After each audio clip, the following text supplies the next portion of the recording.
Hello, everyone, and welcome back to The Voice on Stage. As promised, each and every week we are going to be teaching one lesson related to the topic of public speaking.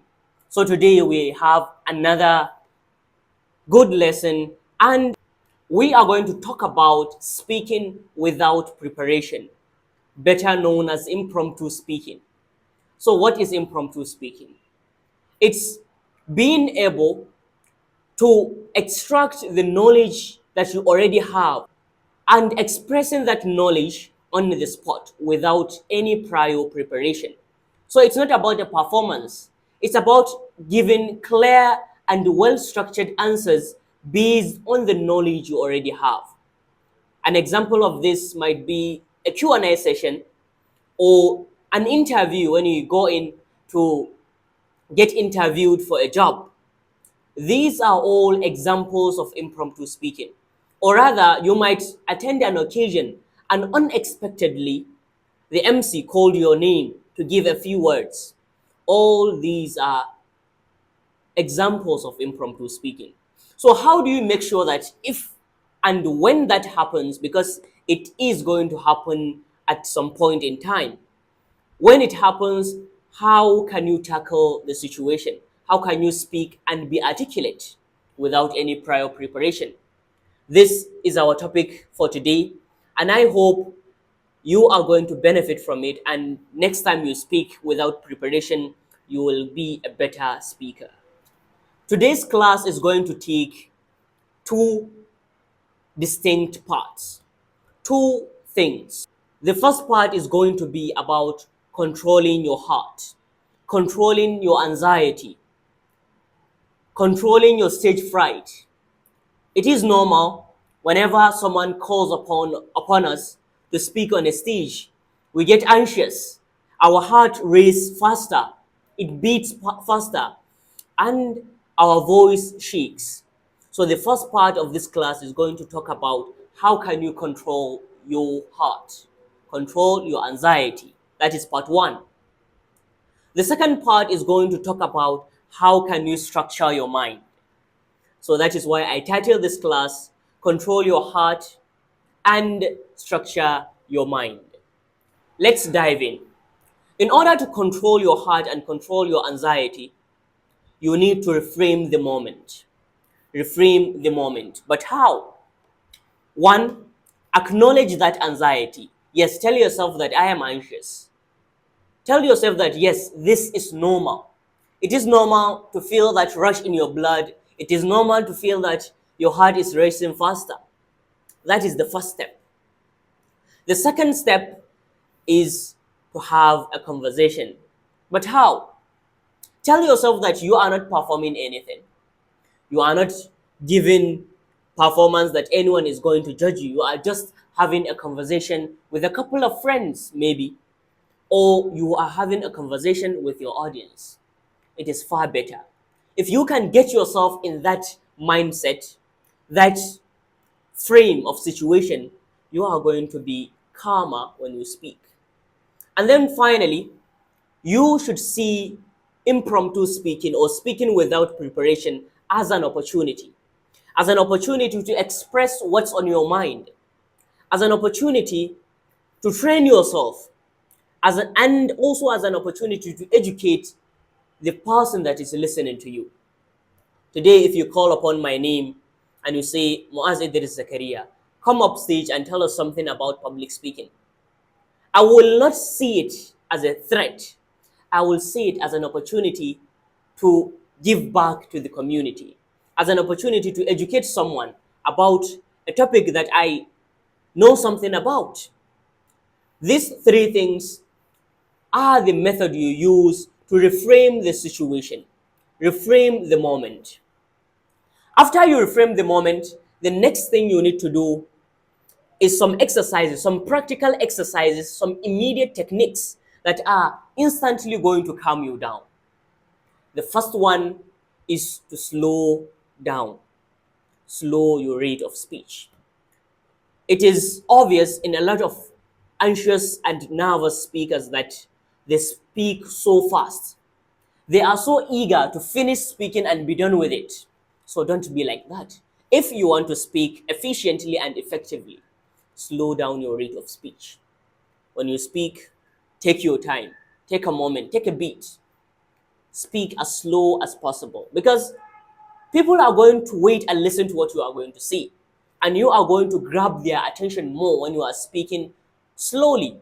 Not too slow, but slow enough. The second thing you need to do is to listen. Who are you going to listen to? The person that is asking you the question, or the person that is giving you the topic. For instance, you are in a Q&A session and one of the people in the audience raised his hand to ask you a question. The first thing you need to do is to listen carefully. Listen to him. And when you listen to that person, make sure you understand what he is saying. After that, just slow down, take 3 to 5 seconds and digest the question. And then the last technique you can use is to keep it simple. Don't try using big words. Don't try using sophisticated language or try constructing some sentences that are going to confuse you and confuse the one that is listening to you. These three things are very important when it comes to speaking without preparation. So make sure you practice them and you are going to see improvement. The second part of today's lesson is about structuring the mind. You have a lot of information on your mind. You know a lot of things, but you cannot say them in one sitting. Or given that impromptu speeches are usually on a limited amount of time, you need structure. Structure is very important. It has power. As a speaker, you need to have a set of structures that you are going to be using each and every time someone asks you a question. Or rather, when you are called upon to speak on a stage without preparation. Structure is very important. It's the most important part when it comes to speaking without preparation. I have so many structures that I use. So today I am going to share two of them with you so that you can start practicing with them and you can do more research so that you can find more structures that better suit your liking and your situation. Something important you need to understand about structure is that research have found that people remember what you see 40% better when you have a clear structure. So let's dive in. The first framework or structure that I need you to put at the back of your mind is the 3-2-1 framework. How does it work?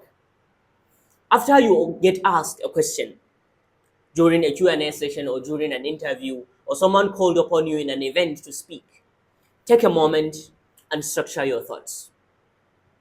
That is why we have the 3-2-1 framework.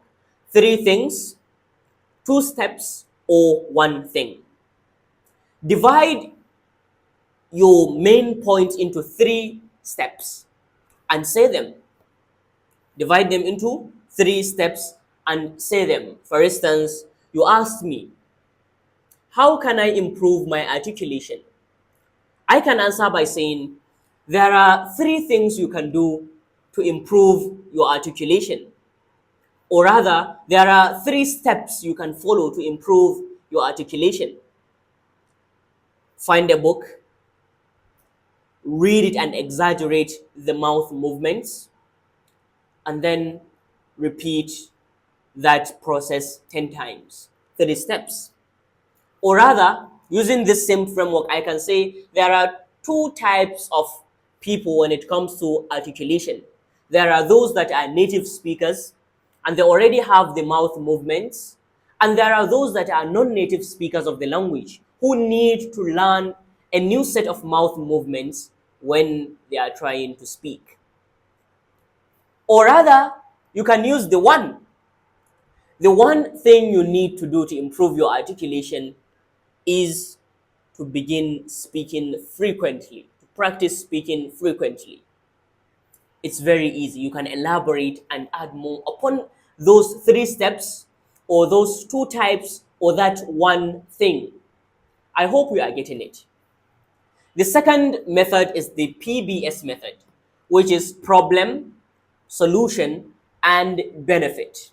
For example, you tell me that you have a problem when it comes to speaking before an audience. So when answering the question, I might go, well, you see, the problem is that a lot of people are being anxious when it comes to speaking.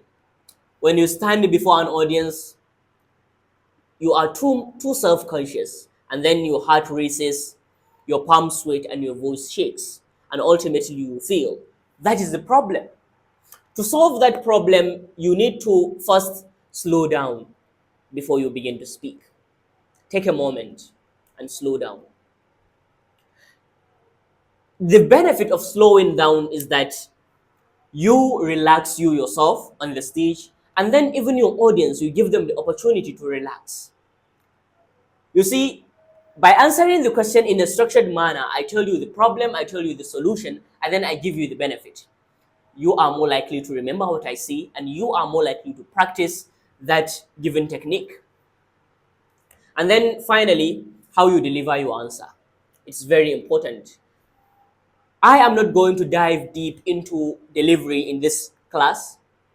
Inshallah, in our next classes, we are going to look at delivery. But something you need to keep at the back of your mind is look your audience in the eye. Eye contact is very important. And then vary your rate of speech. Speak fast, come back and speak slowly when you are talking about important points in your speech. And then your body language. Keep an open mind, open your hands, point, illustrate, demonstrate. These three things are very important. So I hope today's lesson has been digested, and I hope to see you again in our next lesson next week by the grace of God. Thank you.